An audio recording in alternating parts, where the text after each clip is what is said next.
ഹരികുമാറിനെ ഏറ്റവും കൂടുതൽ ആവേശം കൊള്ളിപ്പിക്കുന്ന അല്ലെങ്കിൽ ഒരു ഒരു ഒരു ലഹരി തരുന്ന ഒരു സൃഷ്ടാവിന് അനുയോജ്യമായ ഒരു ലഹരി തരുന്ന ജീവിത സന്ദർഭങ്ങൾ എന്താണ്? നല്ല വായനയാണോ, ഏകാന്തതയാണോ, സംഗീതം കേൾക്കലാണോ, അല്ലെങ്കിൽ ഒരു കൃത്രിമമായ ലഹരി നുകരലാണോ? എവിടെയാണ് താങ്കൾ ഉന്മേഷഭരിതനാകുന്നത്? ഞാൻ പ്രധാനമായിട്ടും എനിക്ക് വായന എനിക്കൊരു ഇത് ചെയ്യാറുണ്ട്. പിന്നെ സംഗീതം കേൾക്കുന്നു. മഴ നോക്കിയിരിക്കുന്നു എനിക്ക് ഭയങ്കര എനിക്കൊരു ഒരു ഒരു ഉൾപ്രേരണ അല്ലെങ്കിൽ എൻ്റെ ഒരു ഈ ക്രിയേറ്റിവിറ്റിയൊക്കെ അത് മഴ എന്ന് പറയുന്നത് എനിക്കൊരു വല്ലാത്ത ഇതായിട്ടാണ്. ഈ ഞാൻ നേരത്തെ പറഞ്ഞ സുഹൃത്തിലേക്ക് തന്നെ വന്ന സുഹൃത്തിൽ ഒരു തിരക്കഥയില്ലാത്ത തന്നെ ഒരു സീനുണ്ട്. ഒരു രവിശങ്കർ മഴ നോക്കിയിരിക്കുന്ന ഒരു സിറ്റുവേഷനുണ്ട്.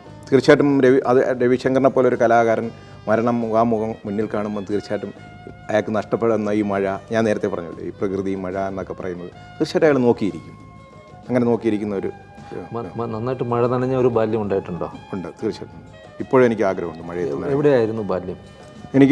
ഞാനൊരു വളരെ കുഗ്രാമത്തിൽ ജനിച്ച ഒരാളാണ്. ഞാൻ നേരത്തെ പറഞ്ഞില്ല, 8 കിലോമീറ്റർ നടന്നുപോയി പുസ്തകം എടുത്ത് വായിച്ച ഒരാളാണ്. ഈ തിരുവനന്തപുരം ജില്ലയിൽ തന്നെയാണ് കല്ലറപാങ്ങോട് എന്ന് പറയുന്ന അതിൻ്റെയും ഉള്ളിൽ ഉള്ള ഒരു കല്ലറപാങ്ങോട് എന്ന് പറയുന്നത് വളരെ പ്രസിദ്ധമായ ഒരു സ്വാതന്ത്ര്യ സമരവുമായി ബന്ധപ്പെട്ട സ്ഥലമാണ്. ആ ഒരു ചരിത്രമൊക്കെ എൻ്റെ കുട്ടിക്കാലത്തൊക്കെ ഞാൻ കേട്ടിട്ടുണ്ട്. അതിൻ്റെയും ഉള്ളിൽ തീർത്തും പറഞ്ഞാൽ എൻ്റെ വീട്ടിൽ വൈദ്യുതി വന്നിട്ട് ഒരു 3-4 വർഷമേ ഉള്ളൂ. അപ്പോൾ അതിൽ നിന്ന് മനസ്സിലാകാം ഞാൻ പഠിച്ചതൊക്കെ ഈ മണ്ണെണ്ണ വിളക്കിൻ്റെ മുന്നിലിരുന്ന് ആണ് ഈ 10ാം ക്ലാസ് വരെ പഠിച്ചിട്ടുള്ളത്. 3-4 കിലോമീറ്റർ നടന്നാണ് പോയാണ് ഹൈസ്കൂൾ വിദ്യാഭ്യാസം നേടിയിട്ടുള്ളത്. അപ്പം അങ്ങനെയൊക്കെയുള്ള ഒരു വളരെ ഒരു ഗ്രാമം, ഇപ്പോഴും അന്യം നിന്ന് പോകാത്തൊരു ഗ്രാമമാണ്. പക്ഷേ ആ ഗ്രാമത്തിൽ അന്യം നിന്ന് പോകാത്ത ഗ്രാമമാണെങ്കിൽ എൻ്റെ ഗ്രാമത്തിൽ ഒരു ധാവണി ചുറ്റിയ ഒരു പെൺകുട്ടിയെ ഇപ്പോഴും കണ്ടെത്താനില്ല. പക്ഷേ ഈ നമ്മുടെ സിനിമയിലൊക്കെ ഇപ്പോഴും ഉണ്ടല്ലോ ധാവണി. എനിക്ക് തോന്നുന്നു ഒരുപക്ഷെ സിനിമ ഒരു മീഡിയമായി ഹരികുമാർ കണ്ടെത്തിയില്ലായിരുന്നുവെങ്കിൽ എഴുത്തിൻ്റെ വഴിയിൽ ഹരികുമാർ എത്തപ്പെടുമായിരുന്നു പൂർണ്ണമായി. പറയാൻ പറ്റില്ല. നമുക്ക് ജീവിത ചുറ്റുപാടുകൾ, സാഹചര്യങ്ങൾ എങ്ങനെയാണ് വരുന്നത്. ചിലപ്പോൾ ഞാൻ വെറും ഒരു സാധാ സർക്കാർ ഉദ്യോഗസ്ഥനായി തീർന്നിരുന്നു വരെ ഞാനത് ആലോചിക്കാറുണ്ട്. അപ്പം ഞാൻ അവിടെ നിന്ന് സർക്കാർ സർവീസിൽ ഇപ്പം അങ്ങനെയാണെങ്കിൽ റിട്ടയർ ആകുകയാണ് ഒരു ലൈഫ്. അങ്ങനെ ഇപ്പോൾ എനിക്കതിനെക്കുറിച്ച് ചിന്തിക്കാൻ പോലും പറ്റില്ല.